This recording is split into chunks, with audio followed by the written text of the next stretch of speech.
Yo, good morning, good morning, good morning. Ika nga ni Idol Romeo Katakutan. Ayan. Re-reaction na lang natin yung post ni 69 Vlog o 69 Official Vlog.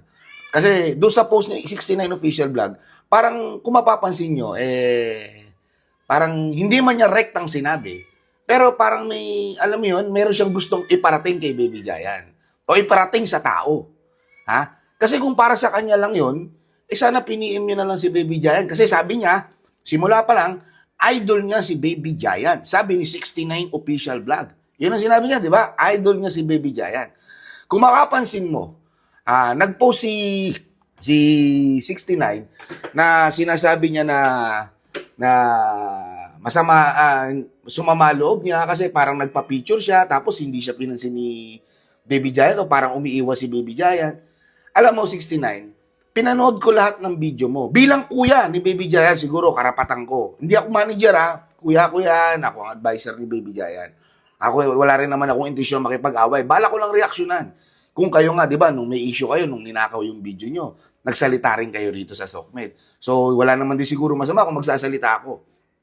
Unang-una, anong ginawa nyo? Di ba? Sabi mo, idol mo si Baby Giant. 7:58, tinignan ko rito. 7:58, 7:34, nagpa-picture ka sa kanya. Nagpa-picture ka, pinost mo sa content mo.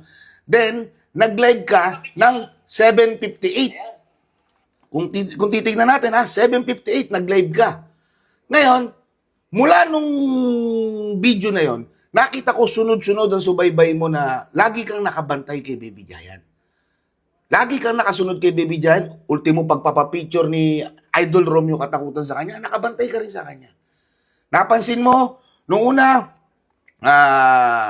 na umiiwas na si Baby Giant sa'yo. Parang ganon. O sabi mo, may comment ka rin, pati yung sabi mo, alalay raw ni Baby Giant, which is tito ni Baby Giant yun. Yung sinasabi mong alalay ni Baby Giant, tito, kapatid ng tatay niya. Naiinis ka, parang nilalayo sa'yo. Alam mo, intindido ko yung sinasabi mong idol mo si Baby Giant Idol mo siya, kaya mo lang ginagawa yon. Pero vlogger ka, vlogger din si Baby Giant. Tayo mga vlogger, pag magkukulab, nag-uusap muna, nagpapaalaman muna. Kasi, huwag mo masama yung sinabi ko may intensyon yung ginawa mo. Kada lapit mo kay Baby Giant, nakabidyo ka na nakabidyo. Di ba? Oh, real talk. Una, nagpa-picture ka. Tapos bigla kang nag-live. Oh, eto si idol natin, ganito, ganyan, ganyan, ganito. Nakasunod ka ng nakasunod sa kanya.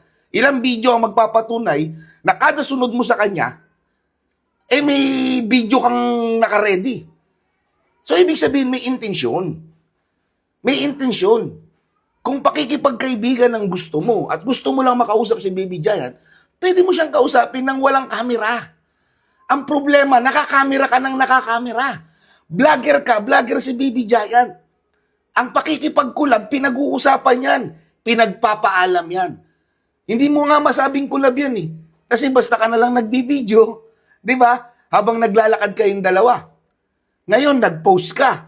Di ba? Na-meet ko din ang idol kong si Baby Giant.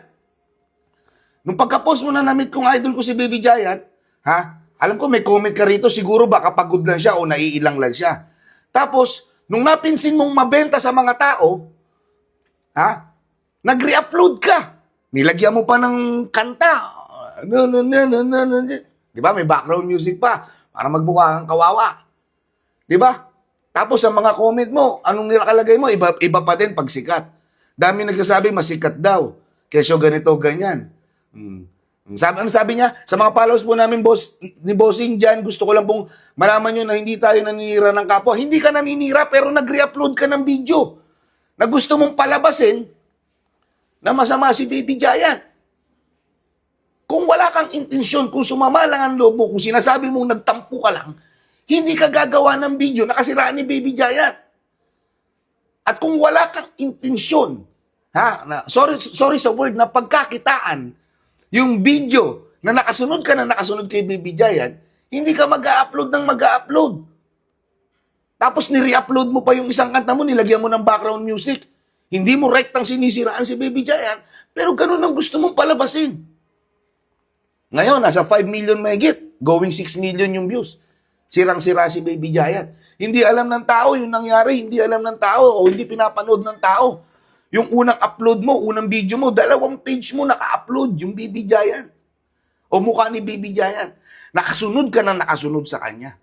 Walang privacy sa yung tao. Tapos hindi ka pa nagpapaalam. Ha? Parang collaboration na yan eh. Kung yung mga mabibigat na vlogger nga, pag nagko-collab, nagbibigayan. O, collab tayo ha, ito content ko. O sige, ito naman content ko, sabi kung pag nag-usap yung dalawang vlogger. Pero ikaw lang naka-video ka lang.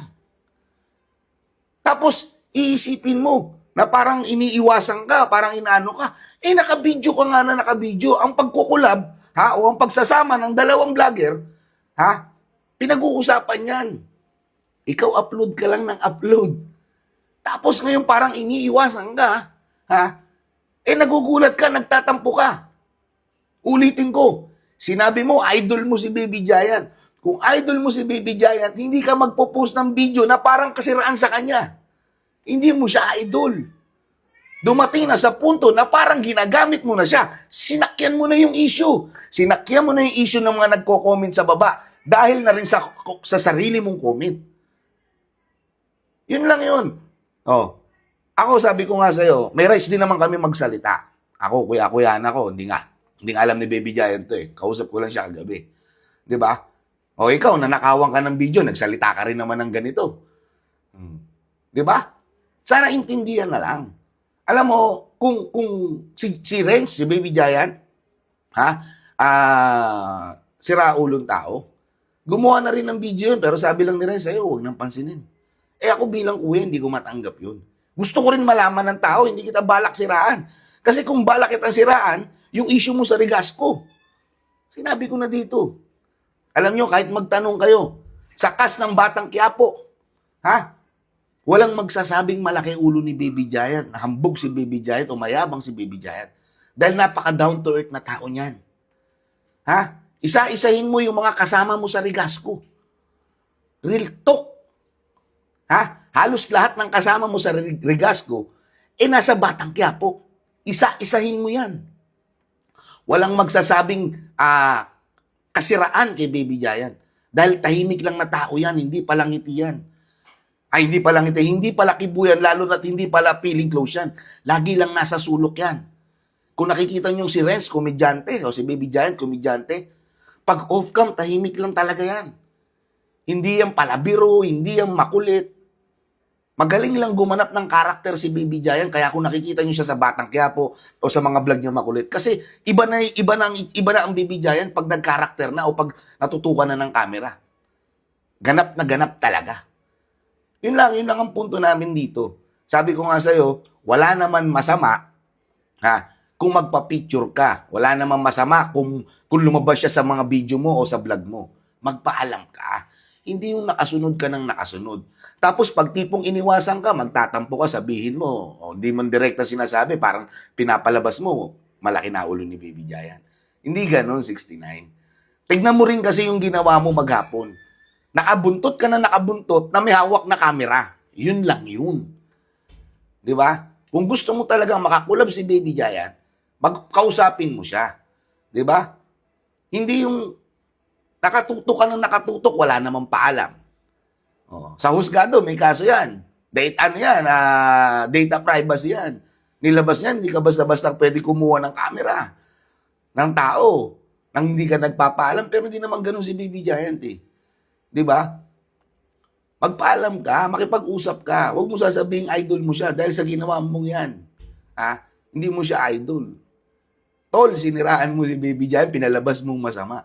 Sinamantala mo, ha, yung mga comments sa unang upload mo na naka-orange kayo, bumaba kayo na biglang kumana si Baby Giant.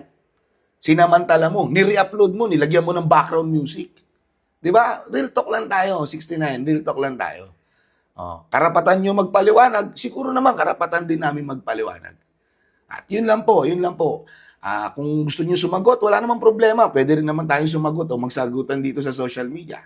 O, paliwanagan lang, walang problema. Di ba? Maraming salamat po.